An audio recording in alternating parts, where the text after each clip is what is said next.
आदाब में बात करूंगा बिहार के। जी हाँ, मैं नालंदा की बात करूंगा, जहां पे मदरसा अजीजिया और उसकी लाइब्रेरी को जलाकर राख कर दिया था फिरका परस्तों ने। जी हाँ, बजरंग दल के कारकुनान और दूसरे कारकुनान ने जिस तरीके से मदरसे पर हमला किया था, उसको लेकर के अब बिहार की सरकार ने कार्रवाई शुरू कर दी है। हालांकि कार्रवाई देर से हुई, लेकिन इसके बावजूद अब जो कार्रवाई हो रही है वो बड़ी सख्त हो रही है। जी हाँ, कार्रवाई में अब घरों को कुर्क किया जा रहा है। अब खबर यह आ रही है कि बजरंग दल का जो कुंदन नाम का शख्स था, उसके घर की कुर्की की गई है और कई और जो लोग हैं उनके खिलाफ भी सख्त कार्रवाई की जा रही है।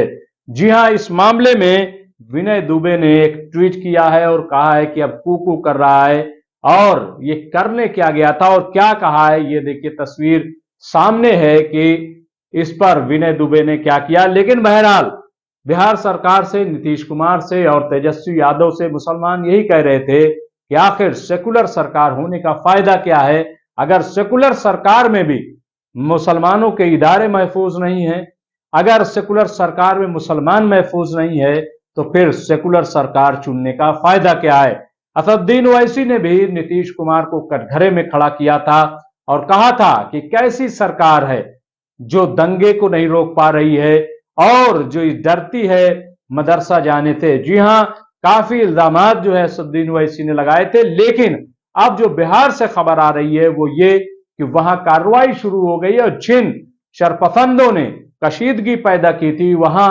झगड़ा किया था, दंगा फैलाने की कोशिश की थी, अब उनके खिलाफ बाकायदा जो है वो कार्रवाई शुरू हो गई है।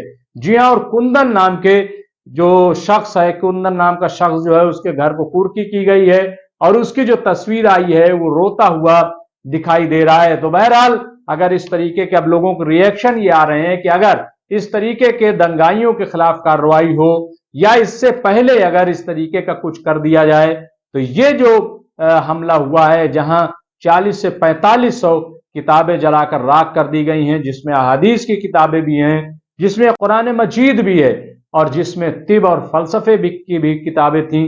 बड़े नायाब हो नादिर वहां मखतूतात थे, जाहिर है कि अब वो मिलने वाले नहीं है। ये बहुत ही अफसोस का मकाम है और इसको लेकर के न सिर्फ बिहार के मुसलमान बल्कि जहां जहां ये खबर पहुंची वहां के मुसलमानों में गम गुस्सा रहा कि आखिर इतना बड़ा हादसा हो गया और क्यों कोई कार्रवाई नहीं हुई। जी हां, ये भी रिपोर्ट आई थी कि ये पूरा वाकया जो है वो दोपहर से शुरू होता है, लेकिन पुलिस जो है वो देर रात में आती है।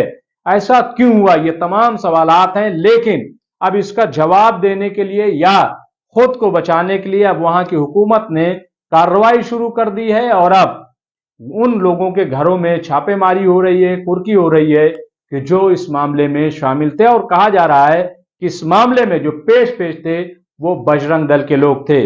बहरहाल ये कार्रवाई हुई है, लेकिन मुझे नहीं लग रहा है कि ये मामला इतना आसान है, इस पर भी अभी सियासत की जाएगी। लेकिन देखने वाली बात यह है कि इस पर मीडिया पूरी तरीके से खामोश है, कोई बोलने के लिए तैयार नहीं है। शुक्रिया।